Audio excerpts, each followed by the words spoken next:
getting answers. From Sacramento's most watched late news. This is the CBS 13 News at 10.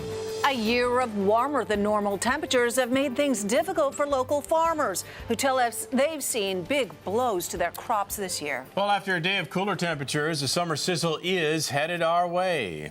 Let's get now to Dave Bender. He's in the Weather Center to tell us what we can expect. Hey, David. Hey, guys. We actually had a brilliant, beautiful day today. Plenty of sunshine and temperatures were feeling pretty cool. And we got a really nice night still with a nice onshore flow. But like you said, something's lurking out there, and it's in the form of high pressure, and that heat will be on. We'll have more on when those triple digits will arrive here in just a little bit. But we're talking about a really warm season. In fact, California's billion-dollar cherry industry has been hit really hard. The harvest this year was the smallest crop in more than 15 years. We'll go out to CBS 13's Kelly Ryan. She's live in Elk Grove to explain why warm winter temperatures kept cherries from blossoming. Kelly? Well, farms like this one were able to have a small cherry harvest. Not much, but enough to go to market. Other farmers had no crop at all. There's a precious commodity in that packing box.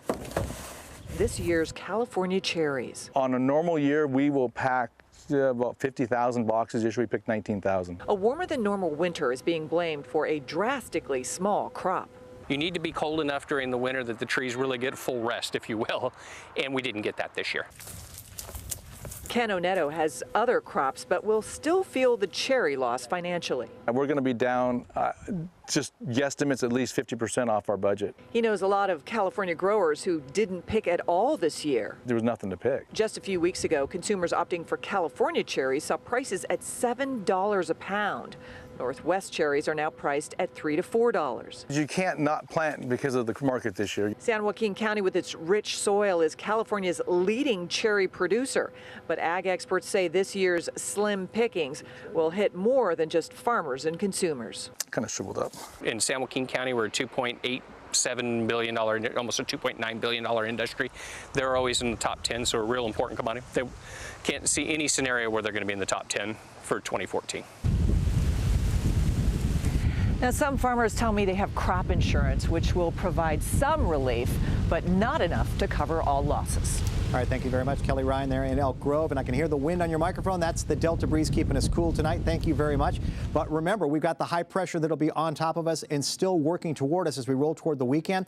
So we're talking about temperature changes a lot worse than what we enjoyed today. We actually had temperatures go up a little bit. We were in the upper 80s to around 90, but those will be mere memories as we look for some triple digits that should be on the way pretty soon. We'll time it out for you here in just a little bit. So summer sizzle on the way, Shannon. Okay, Dave. New tonight, Roseville police are searching for a fourth suspect in connection with the 2013 murder of a train rider. They're looking for Charity Ann Williams. She, along with 3 other suspects, are accused in the beating death of 19-year-old John Alpert last March.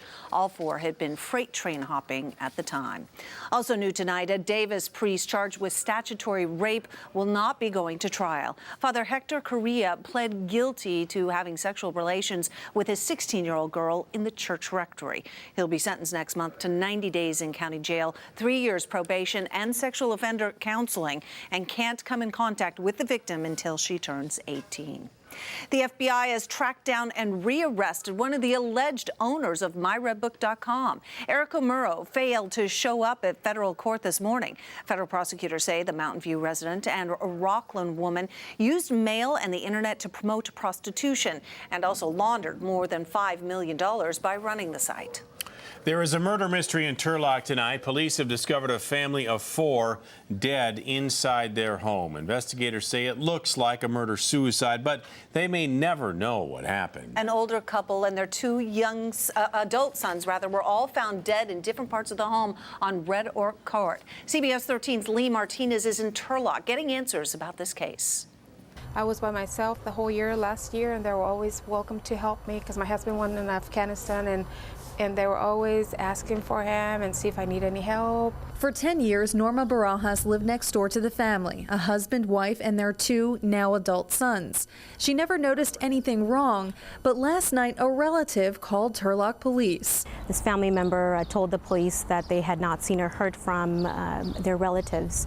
So We came out to the location and we found 4 subjects deceased inside. Police say they're looking into the deaths as a possible murder-suicide. The bodies were found in separate rooms, and they're also investigating arson. It is believed that they had been in there deceased for at least a 24-hour period. Neighbors say they can't imagine who in the family is responsible. I know the husband just retired, and you never hear any arguing or anything. I mean, we had a yard sale last Saturday, and he was here in the yard sale, and everything is normal. Police say that the 2 younger men found inside the home were 39 and 42 years old. Neighbors say one of the sons was disabled. Police are searching for a person of interest tonight in a murder investigation.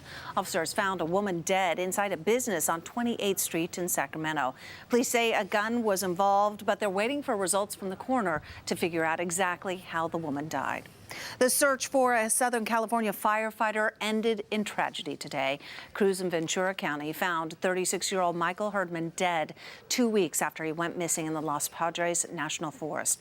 The medical examiner is working on figuring out how he died. Officials say there's no indication that foul play was involved. The Golden Gate Bridge will look much different in the near future. Today, the San Francisco City Council approved a $76 million steel safety net under the Golden Gate Bridge to prevent suicides. 46 people committed suicide last year by jumping off the bridge. Families of those who have jumped to their deaths attended today's meeting. But the news that came to me was devastating. I was like, well, how can such a popular boy, full of energy, come here and do this, and was allowed to do it because there's no barrier on that bridge. A 20-foot net will be extended under each side of the bridge. The White House has finished its review of the Veterans Affairs healthcare system, and the results are dismal. The new study out today shows the VA is plagued by system failures. Government officials say the whole system needs to be restructured. This review coming after revelations that some veterans died while waiting for medical care. New tonight, CBS 13's Craig Boswell takes a closer look at this latest report. Deputy White House Chief of Staff Rob Neighbors led the review of the Veterans Affairs healthcare system. He began the 6-week study in Phoenix, where 18 veterans died waiting for healthcare. In his report, Neighbors details a corrosive culture marked by poor management, distrust between some VA employees and management, a history of retaliation against employees, and a lack of accountability. Those problems led to the resignation of VA Secretary Eric Shinseki and 3 other department officials.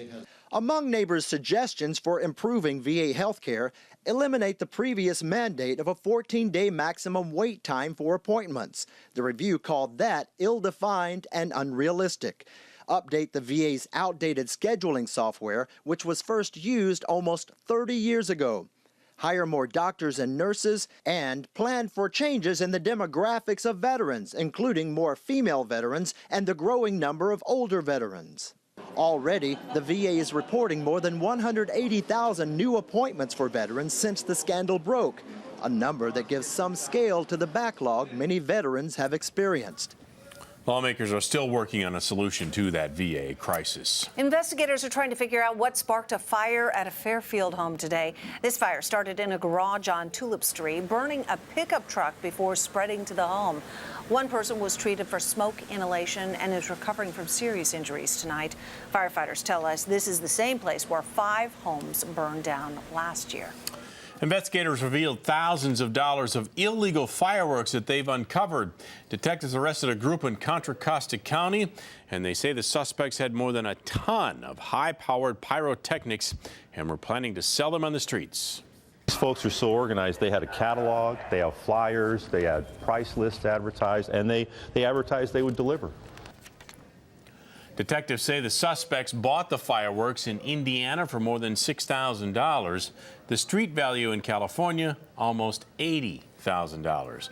They are called Safe and Sane fireworks, and they go on sale tomorrow here in California. Several places gearing up for the big fireworks shows. For a list of local events, you can head to our website, CBSSacramento.com.